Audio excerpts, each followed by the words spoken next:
అందరికీ నమస్కారం. పెద్దలు పట్టి విక్రమార్క గారికి, పెద్దలు శ్రీధర్ బాబు గారికి, పెద్దలు పొన్నం ప్రభాకర్ గారికి,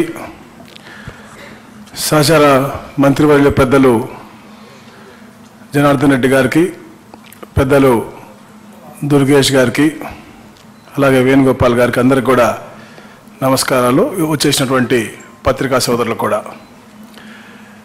ఈరోజు తెలుగు జాతి అంతా కూడా హర్షించే ఒక మంచి రోజు.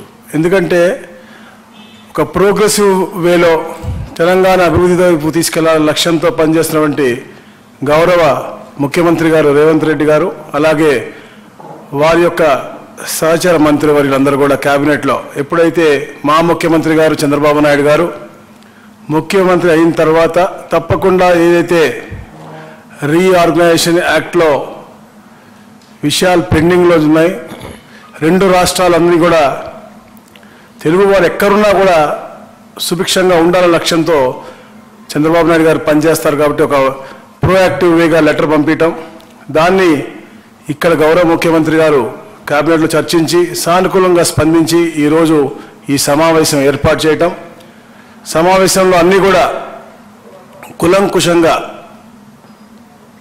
చర్చించి అందరు అడ్వైజులు తీసుకుని ఎవరైతే మంత్రివర్యులు ఉన్నారో అలాగే అధికారులు ఎవరైతే ఉన్నారో అందరి కూడా సలహాలు సూచనలు తీసుకుని డిస్కస్ చేసి ఇవన్నీ కూడా, ఎందుకంటే మీ అందరికీ తెలుసు తెలంగాణ ఒక ఉద్యమంతో ఒక నిధులు విధులు కేటాయింపులతో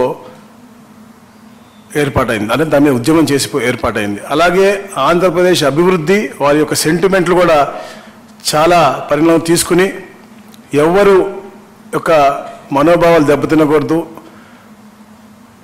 అందరి యొక్క భావోద్వేగాలన్నీ కూడా పరిణామం తీసుకుని మనం అన్నీ కూడా ఫుల్ఫిల్ చేసుకోవాలని చెప్పేసి ఒక లక్ష్యంతో ఏదైతే రీఆర్గనైజేషన్ యాక్ట్లో ఉన్న ప్రతి ఒక్క అంశం కూడా పూర్తిగా చర్చలతోనే అది సానుకూలంగా సత్వరంగా పరిష్కరించాలనే లక్ష్యంతోనే ఈ యొక్క ఆఫీసర్స్ కమిటీ ఏర్పాటు చేయడం కానీ, దాని తర్వాత మినిస్టర్స్ కమిటీ ఏర్పాటు చేయడం కానీ, తర్వాత ముఖ్యమంత్రులు కూడా అన్ని విషయాలు కూడా నాట్ ఓన్లీ రీఆర్గనైజేషన్ యాక్ట్, అది కాకుండా కూడా రాబోయే రోజుల్లో కూడా మంచి వాతావరణం క్రియేట్ చేసే విధంగా ముఖ్యమంత్రులు కూడా ఫ్రీక్వెంట్గా కలుద్దామని చెప్పి ఒక ఆలోచన ముందు రావటం నిజంగా చాలా ఆనందదాయకం. అలాగే మరి ముఖ్యంగా ఎలా అయితే గౌరవనీయులు బట్టి విక్రమార్క చెప్పారో, తెలంగాణ రాష్ట్రం ఏర్పడిన తర్వాత డ్రగ్స్ ఫ్రీ స్టేట్గా చేయాలని చెప్పేసి తపనతో పనిచేస్తూ ఉన్నారు. దాని మీద కూడా సుదీర్ఘంగా చర్చించి ఏదైతే అక్కడ ప్రభుత్వం ఏర్పడిన తర్వాత ఒక సబ్ కమిటీ మేము వేసుకోవడం జరిగింది 6 మంత్రులతో. ఎందుకంటే అక్కడ మా దగ్గర కూడా స్కూల్ బ్యాగుల్లో, అంటే 8th క్లాస్ చదువుకునే స్కూల్ బ్యాగుల్లో కూడా మనకి గంజాయి దొరికే పరిస్థితి మాకు అక్కడ రాష్ట్రంలో ఉంది. కాబట్టి ఎడ్యుకేషన్ మినిస్టర్ కానీ, గౌరవ హోమ్ మినిస్టర్ కానీ, అలాగే ట్రైబల్ వెల్ఫేర్ మినిస్టర్ కానీ, ట్రాన్స్పోర్ట్ మినిస్టర్ అందరూ కూడా వేసుకుని మేము సబ్ కమిటీ ఏర్పాటు చేయడం, వారి మీటింగ్ కూడా జరగడం జరిగింది. సో అక్కడ ఉన్నటువంటి ఈ యొక్క డ్రగ్ కల్చర్ని ఇక్కడ ఉన్నటువంటి డ్రగ్ కల్చర్కి లింక్ ఉంది. ఎందుకంటే అక్కడ ఉత్పత్తి అయ్యి ఇక్కడికి ఎక్కువగా వస్తుందని చెప్పేసి ఇక్కడ ముఖ్యమంత్రి గారు చాలా కన్సర్న్గా ఉన్నారు. కాబట్టి ఒక జాయింట్గా ఒక 2 అధికారులు అడిషనల్ డీజీపీ స్థాయి అధికారులను వేయటం, డ్రగ్స్ని పూర్తిగా అరికట్టి తెలుగు జాతిని కాపాడాలనే లక్ష్యంతో అది కూడా చేయటం జరిగింది. ఇవన్నీ కూడా రాబోయే రోజులు, అంటే ఒక టైం లైన్ పెట్టుకున్నాం.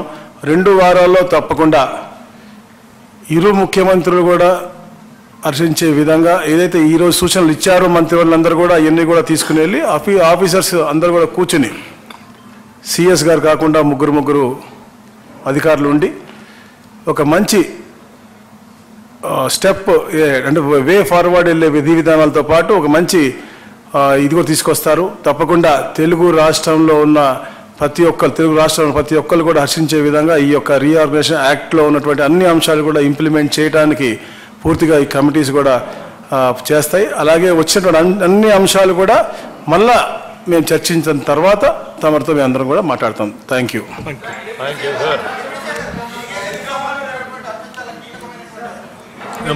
ఇరిగేషన్కి సంబంధించిన అంశము చాలా కీలకమైనటువంటి అంశము. భద్రాచలం దగ్గర 5 గ్రామాలకు సంబంధించినటువంటి విషయం కూడా ఉంది. ఆ స్థిరాస్తులకు సంబంధించి ఏపీ హైదరాబాద్లో ఉన్న భవనాలను ఏపీ అడుగుతుంది అన్నటువంటి చర్చ కూడా ఉంది. దాని మీద ఏమన్నా వచ్చిందా చర్చకి? ఒకటి కాదు, అనేక అంశాలు ఉన్నాయి. ఈ అంశాలన్నింటినీ చర్చించడానికే వే ఫార్వర్డ్ కోసం ఈ కమిటీలు వేసాం. అన్ని అంశాలు ఈ కమిటీల్లో చర్చించిన తర్వాత ఫైనల్గా సీఎం స్థాయి కమిటీలోకి వస్తాయి. విద్యుత్ బకాయిల గురించి 2 రాష్ట్రాల మధ్య వివాదాలు ఉన్నాయి. విద్యుత్ బకాయిల గురించి 2 రాష్ట్రాల మధ్య వివాదాలు చెప్పాను కదా ఇప్పుడే. ఒక అంశం కాదు, అనేక అంశాలు ఉన్నాయి. ఈ అంశాలన్నింటినీ పరిష్కారం చేసే దిశలో ముందుకు పోవటం కోసమే ఈ కమిటీలు వేసి ఆ కమిటీల ద్వారా ఒకదాని తర్వాత ఒకటి పరిష్కార మార్గాన్ని ఎత్తుతాం. 5 గ్రామాల గురించి ఏమొచ్చింది సార్ చర్చ? అన్ని అంశాలు చెప్పాను కదా, అన్ని అంశాలు. Not only one issue, there are many issues. Thank you.